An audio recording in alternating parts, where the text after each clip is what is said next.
Hi all, welcome to Aishu food and fruit prints. இன்றைக்கி நம்ம அடுத்த ஒரு 10 மினிட்ஸ் ரெசிபி தான் பார்க்க போகிறோம். ஆல்ரெடி 10 மினிட்ஸ் ரெசிபி 3 நான் ஷார்ட்ஸ் அப்லோட் பண்ணியிருக்கேன், செக் பண்ணி பார்த்துக்கோங்க.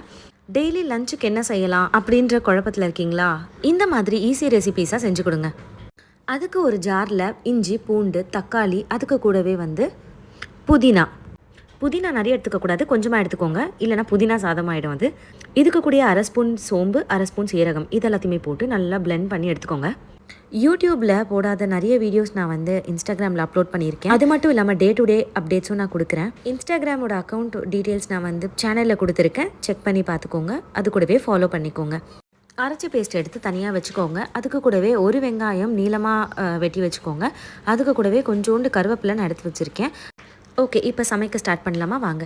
அதுக்கு ஒரு குக்கரில் தேவையான அளவு எண்ணெய் ஊற்றி நான் காய வச்சுக்கிறேன். எண்ணெய் காஞ்சதுக்கப்புறமா கொஞ்சோண்டு சோம்பு போட்டுக்கிறேன்.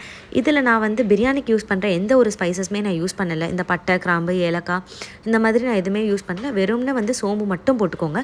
சோம்பு நல்லா பொரிஞ்சதுக்கப்புறமா ஒரு வெங்காயம் நான் கட் பண்ணி வச்சுருக்கேன்னு சொன்னேன்ல, ஸோ அதை நல்லா சேர்த்துக்கோங்க. வெங்காயத்து கூடவே கொஞ்சமாக கருவேப்பிலையும் நான் சேர்த்துக்கிறேன். சேர்த்து நல்லா வதக்கிக்கோங்க. கண்ணாடி பதம் வர வரைக்கும் வதக்குங்க. உங்களுக்கு சீக்கிரமாக வதக்கணும் அப்படின்னா கொஞ்சோண்டு சால்ட் ஆட் பண்ணிக்கோங்க, உங்களுக்கு சீக்கிரமாக வதங்கும். எந்த டிஷ் எடுத்தாலுமே நீங்கள் வெங்காயம் நல்லா வதங்குச்சு அப்படின்னா அந்த டிஷ்ஷோட டேஸ்ட் நல்லாயிருக்கும்.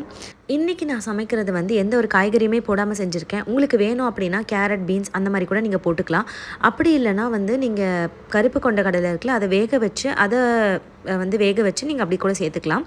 ஸோ இது நல்லா வதங்கினதுக்கப்புறமா நான் அரைச்சி வச்சுருக்க பேஸ்ட் எடுத்து போட்டுக்கிறேன். போட்டு நல்லா கொதிக்க விடணும்.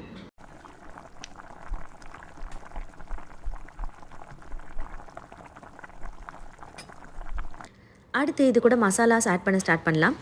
1/2 ஸ்பூன் மஞ்சள் தூள், இதுக்கு கூடவே 1/2 ஸ்பூன் மிளகாத்தூள், வெறும் மிளகாத்தூள் சேர்த்துக்கிறேன், குழம்பு மிளகாத்தூள் கிடையாது. அதுக்கு கூடவே 1 ஸ்பூன் மல்லித்தூள், அதுக்கப்புறம் ஒரு 1/2 ஸ்பூன் பிரியாணி மசாலா சேர்த்துக்கிறேன்.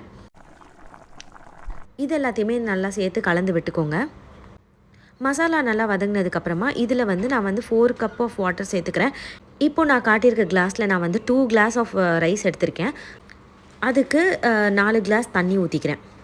தண்ணி நல்லா கொதிச்சதுக்கப்புறமா நான் ஊற வச்சுருக்க அரிசி எடுத்து சேர்த்துக்கிறேன். அரிசி நீங்கள் ஒரு 10 மினிட்ஸ்லேருந்து 15 மினிட்ஸ் வரைக்கும் ஊற வச்சா போதும். ஏன்னா நம்ம ப்ரெஷர் குக் தான் பண்ண போகிறோம் அப்படின்றதுனால ரொம்ப நேரம் ஊற தேவையில்லை. அரிசி எல்லாத்தையுமே சேர்த்துட்டு நான் ஒரு 3 விசில் வச்சு எடுத்துக்கிறேன். ஸோ இப்போ திறந்து பார்த்தீங்கன்னா உங்களுக்கே தெரியும் எவ்வளோ சூப்பராக இருக்குது அப்படின்னு. இதுக்கு கூடவே நீங்கள் 1 ஸ்பூன் நெய் வேணும்னாலும் போட்டுக்கலாம். இதுக்கு கூடவே நான் தயிர் பச்சடி வச்சு லஞ்ச் பேக் பண்ணிவிட்டேன். ரைஸ் நல்லா ஒட்டாமல் சூப்பராக உதிரியாக இருந்தது. இதை நீங்கள் தேவைப்பட்டால் பாஸ்மதி ரைஸ்லேயும் செஞ்சுருக்கலாம், அதுவும் சூப்பராக இருக்கும். பட் நீங்கள் ப்ரெஷர் குக் பண்ணால் ரொம்ப குழஞ்சிரும். ஸோ அதுக்கேற்ற மாதிரி நீங்கள் ஒரு விசில் வச்சு எடுத்துக்கலாம். இந்த மாதிரி நிறைய வீடியோஸ் வந்துகிட்டே இருக்குது. அது மட்டும் இல்லாமல் டெய்லி ஒரு ஷார்ட்ஸ் நான் அப்லோட் பண்ணிகிட்ருக்கேன், செக் பண்ணி பார்த்துக்கோங்க. இந்த வீடியோ உங்களுக்கு பிடிச்சிருந்ததுன்னா லைக், ஷேர், சப்ஸ்கிரைப் பண்ணி சேனலை சப்போர்ட் பண்ணுங்கள். தேங்க்ஸ் ஃபார் வாட்சிங். பாய்.